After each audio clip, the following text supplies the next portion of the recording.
Hi there, welcome to lecture 13 of Machine Learning from Data, Validation and Model Selection.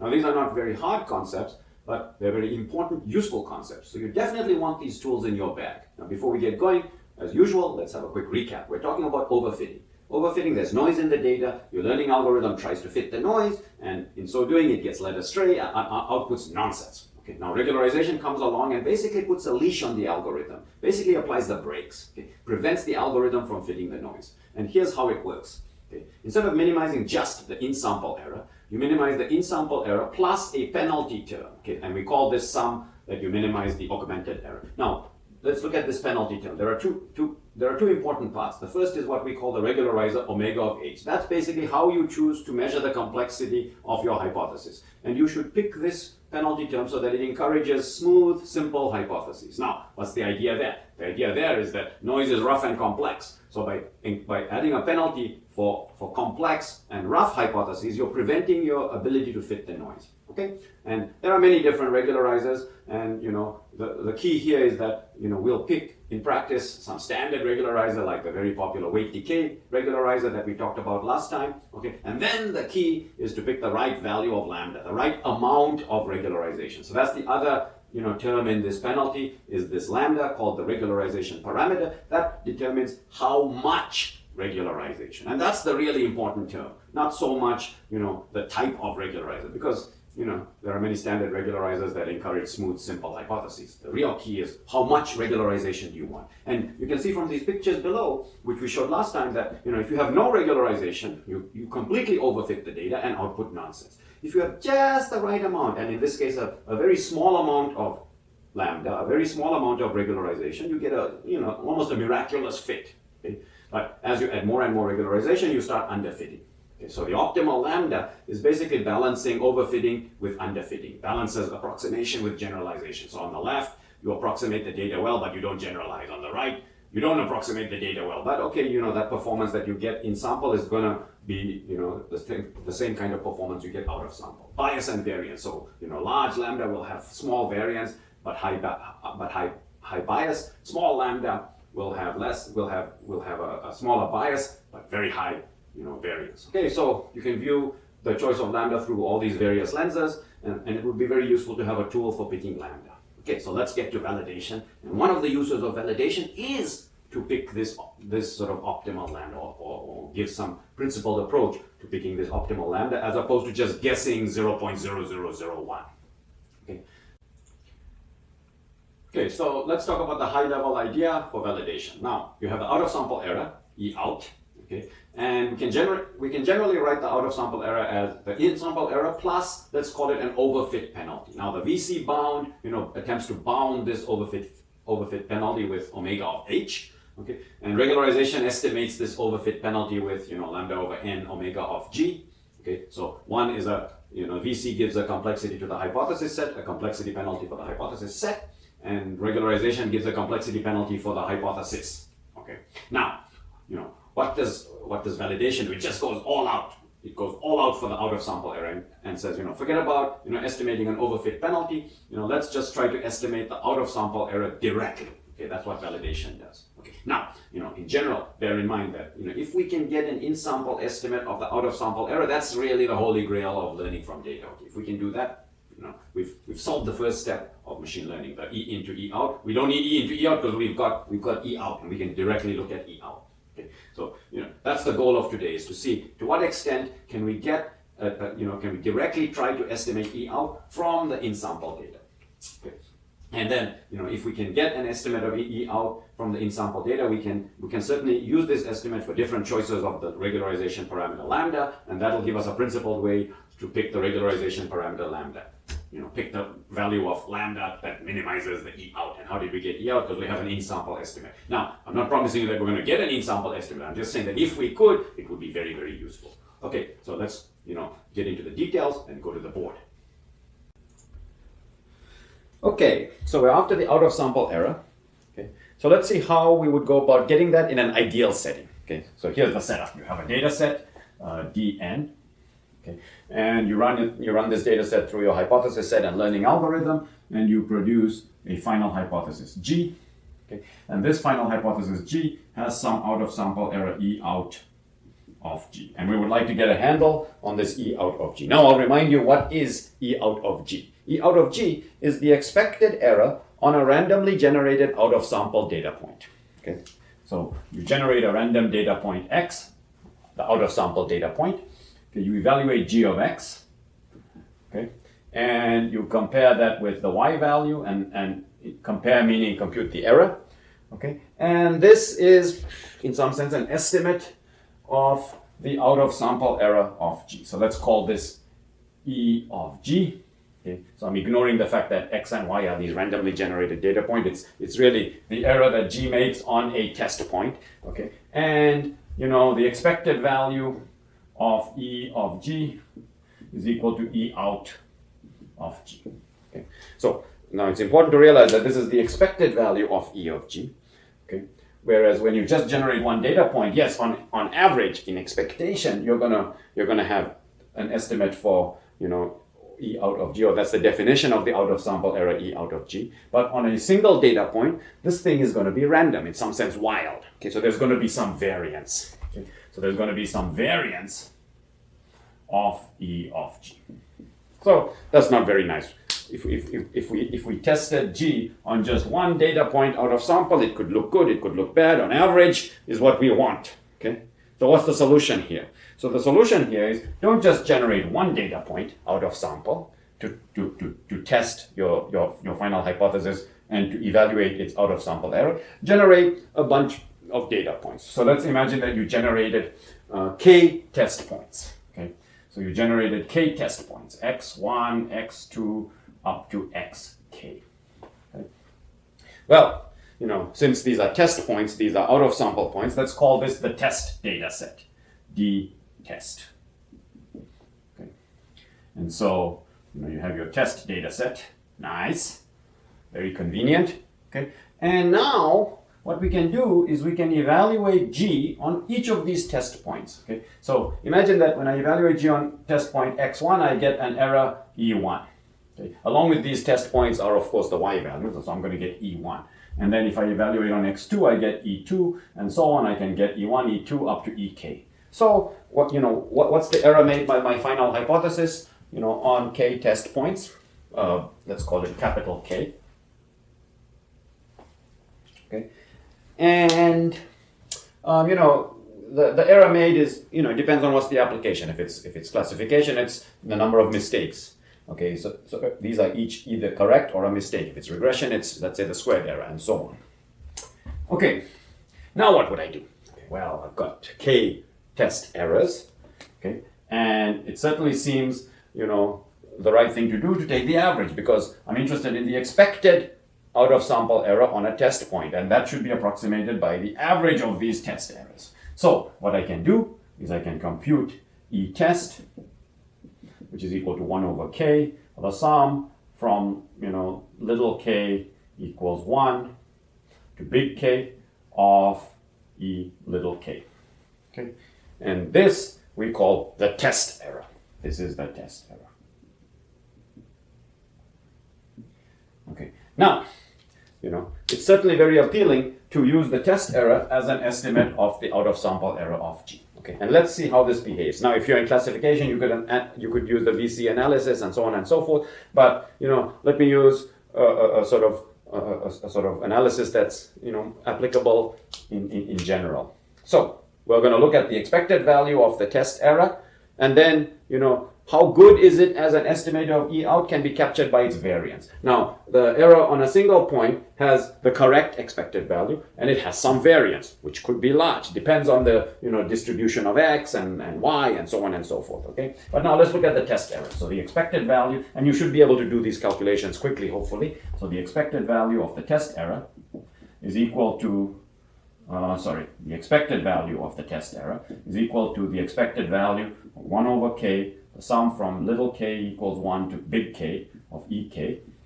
Okay, and expected value is linear, so I can pull out the 1 over K, so I get 1 over K expected value of, it's linear, so I can pull out the K and take the expected value into the summation, so it's the sum, 1 over K, the sum from little k equals 1 to big K of the expected value of EK. But each of these EKs is exactly the error made on a random test point. And let's assume that I've generated these test points IID. So these are IID. Okay. It's not necessary for this step, but it'll be necessary for the next step. So, I have expected value of EK, which is the expected error on a test point. Okay, so this is exactly the definition of E out of G. So this is equal to 1 over K, the sum from K equals 1 to big K of E out of G, which, is the sum of E out of GK times divided by K, which is just E out of G. Okay, and no surprise here. The expected value of this test error, which is the average of the errors made on the test point, is exactly exactly E out, which would have been the average, which is the average of which is the expected value of the error made on any one point. Okay. Now, where do we gain with the test error? We gain in the variance. So this guy may be large, maybe it may have a huge variability, but let's look at the variance of E test. Okay. Now this is equal to the variance of what? Of 1 over K, the sum from K equals 1 to big K of EK. That's E test. Okay, now you need to know something about variances. The variance of a scalar multiple of something is this scalar multiple squared times the variance of what's inside, what it's multiplying. So this is 1 over K squared, the variance of the sum from K equals 1 to big K of EK. Okay, which is, now comes the important fact that the data points are IID, so they're independent. So these EKs are independent. So this is 1 over K squared times the sum from K equals 1 to big K of the variance of EK. Okay, and that's because the variance of a sum of independent random variables is the sum of the variances. Okay, but now this variance is just the variance of the error made on a random test point. That's exactly what we call variance for E of G. Okay, so this is exactly 1 over K squared, the sum from K equals 1 to big K of the variance of E of G, which is, okay, so there are K copies of the variance added together, so you get K times the variance, but divided by K squared. So this is 1 over K times the variance of E of G. Okay. All right. So we did all this analysis for what? Okay. So the test error is an estimate of the out of sample error. Okay. So let's summarize. Okay. So the expected value of the test error is exactly equal to E out of G, and the variance of the test error is exactly equal to 1 over K times the variance of the error on a single test point, E of G. Okay, so summary. Okay. What does this tell us? Well, it tells us something that we should probably be very familiar with. It says that your test error is an unbiased estimate of the out of sample error, and it tells us that its variance is decreasing with K. Okay, there's this fixed term, the variance of the error on one point, okay, but then it's decreasing with K. Okay. So the error, you can think of the error bar, roughly speaking. The error bar in this estimate, so E out is sometimes we will say is approximately E test, okay, plus or minus 1 over square root of K times the square root of the variance of E of G. Now this is a heuristic statement. We can make probabilistic statements, okay, using something like the Markov or Chebyshev inequality, but basically what we can see is that the out of sample error is approximately equal to the test error plus a term that's decreasing like 1 over the square root of K. Okay, good. So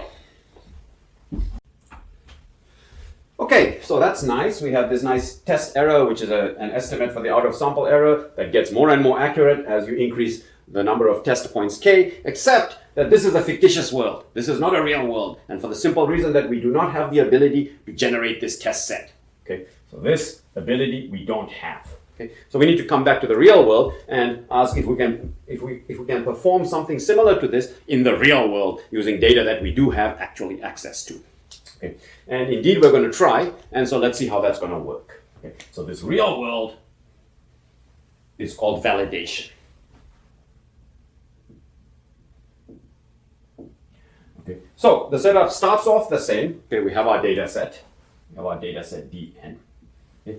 Now, here's what we're going to do. We want to be able to evaluate the final hypothesis. So we need a test set of, let's say, size k. So what we're going to do is we're going to randomly split the data set into two sets. Okay. We're going to randomly split the data set into two sets. One of size k, so let's call that dk, and the other of the remaining points of size n minus k. So let's call that dn minus k. So this is a random split. Okay. So in other words, randomly choose k points. Okay. Put it into a set here. Okay, and I can even list them x1, x2 up to xk, and the corresponding y values are there, and I have my data set of the remaining points. Okay. Okay.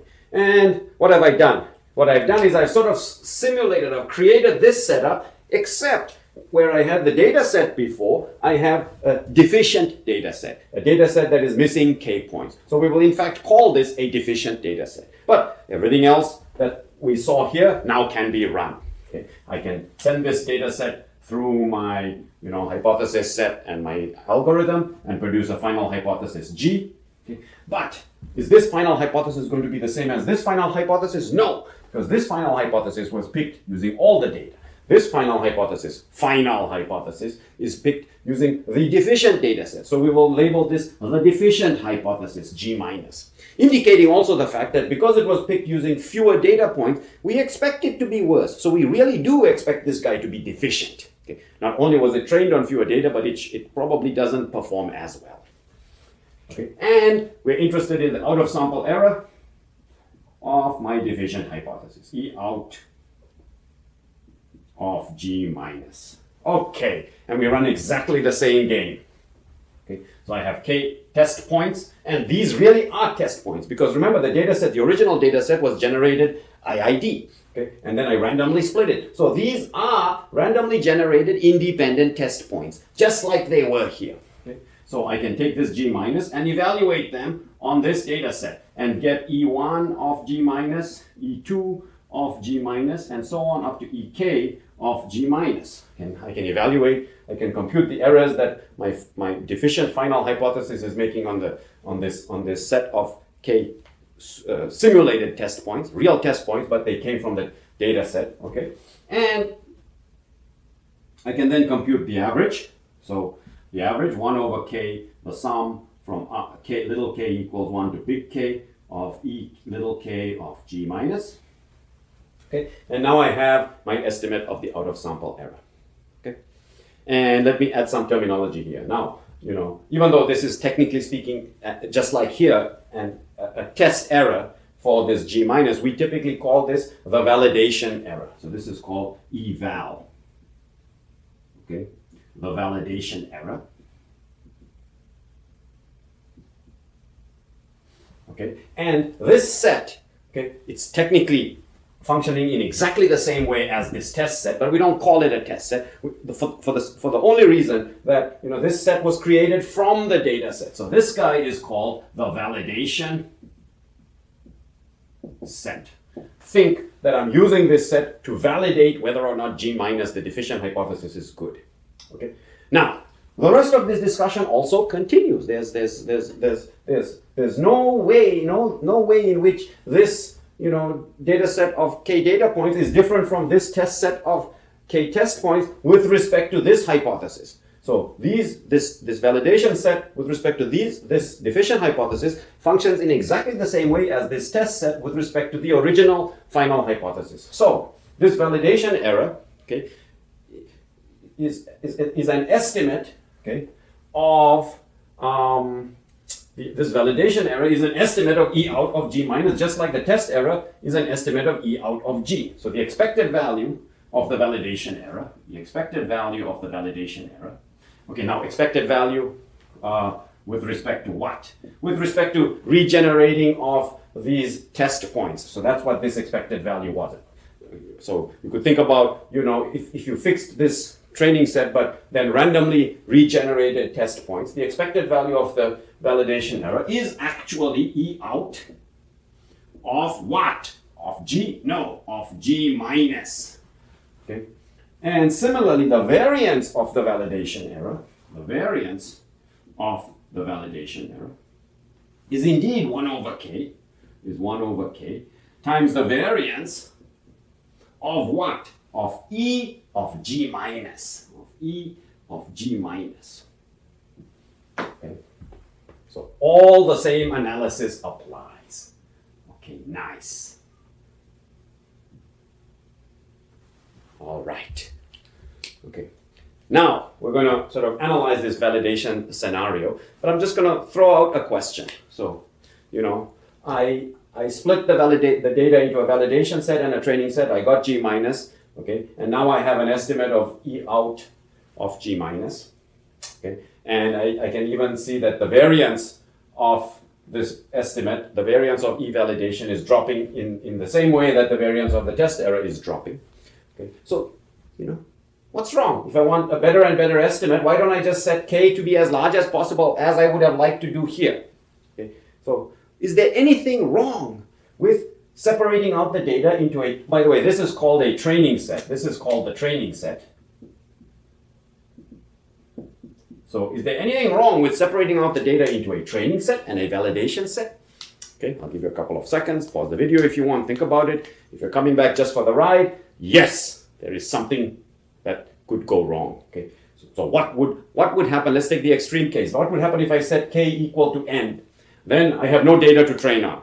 Okay, so it means that my G minus will be just a random hypothesis picked from my hypothesis set. There's no criterion on the basis of which to pick a different hypothesis. Okay, and so I would expect that E out of G minus would become very high.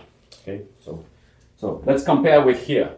G is the fixed final hypothesis, and now if I generate more and more test points, this guy doesn't change. Okay, G stays fixed. Here, on the other hand, if I put more and more data into the validation set, E out of G minus is going to change. The expected value of E K of G minus, the expected value of the error that G minus makes on a data point is going to rise because I'm picking it on the basis of fewer data points. It's a truly deficient hypothesis. Okay, so if K goes up, if you put more data into your validation set, E out of G minus will go up. So in other words, you'll be producing a worse and worse final hypothesis, and this will be indicated by eval going up.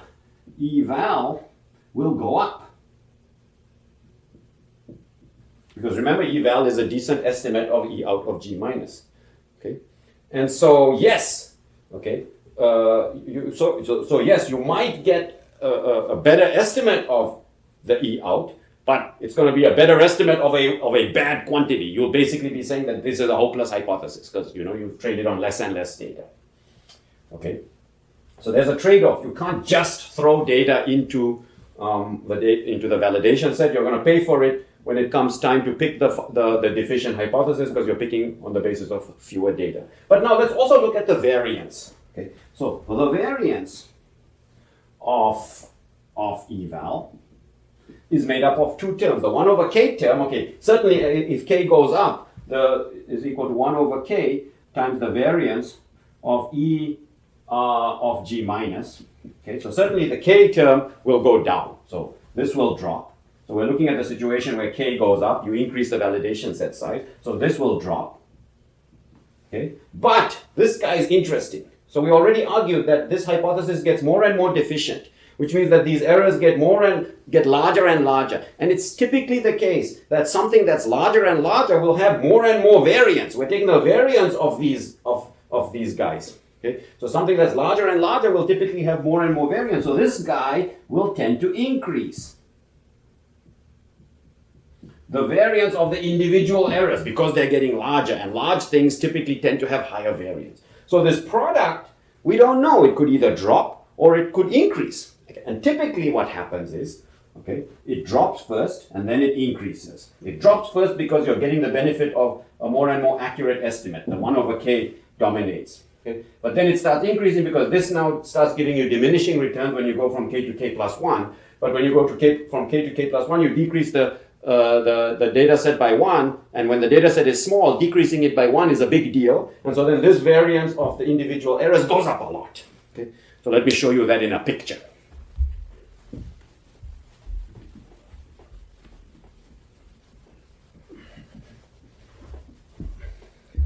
So if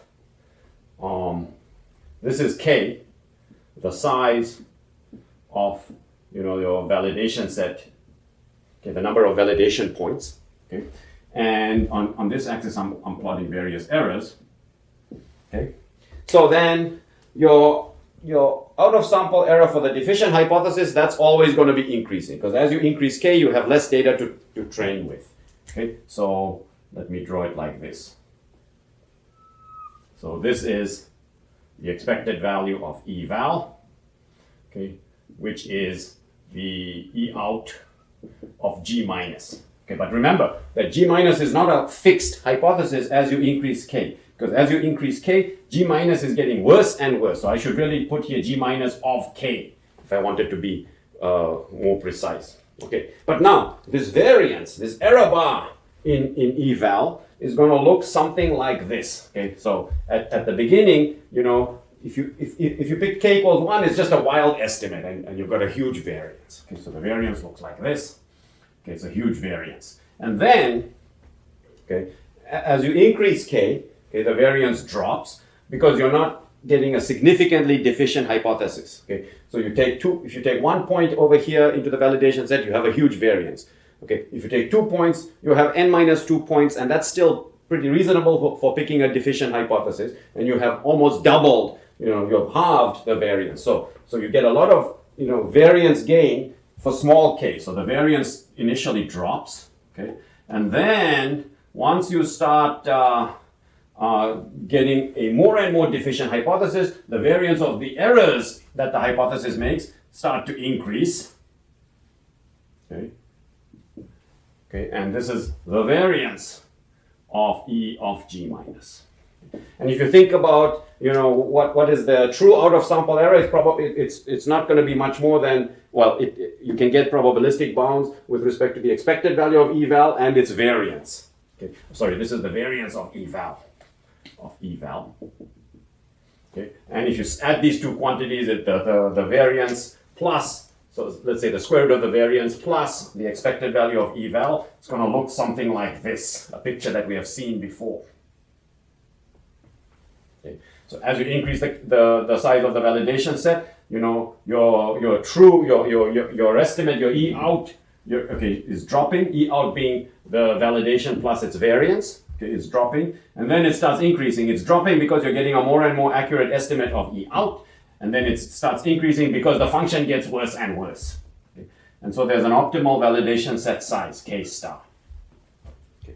And we find, as a rule of thumb, that K star is of the order of n over 5, works well in practice. Okay, so there's a rule of thumb.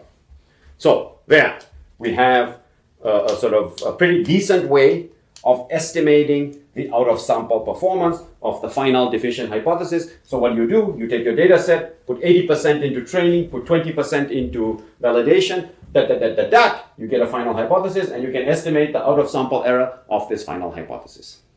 Okay, good. And I'm going to erase, okay, and then I'm going to be back with the real punchline, Okay. Let's erase fast as quick, bam, bam. Bam. Try the speed erase. Okay.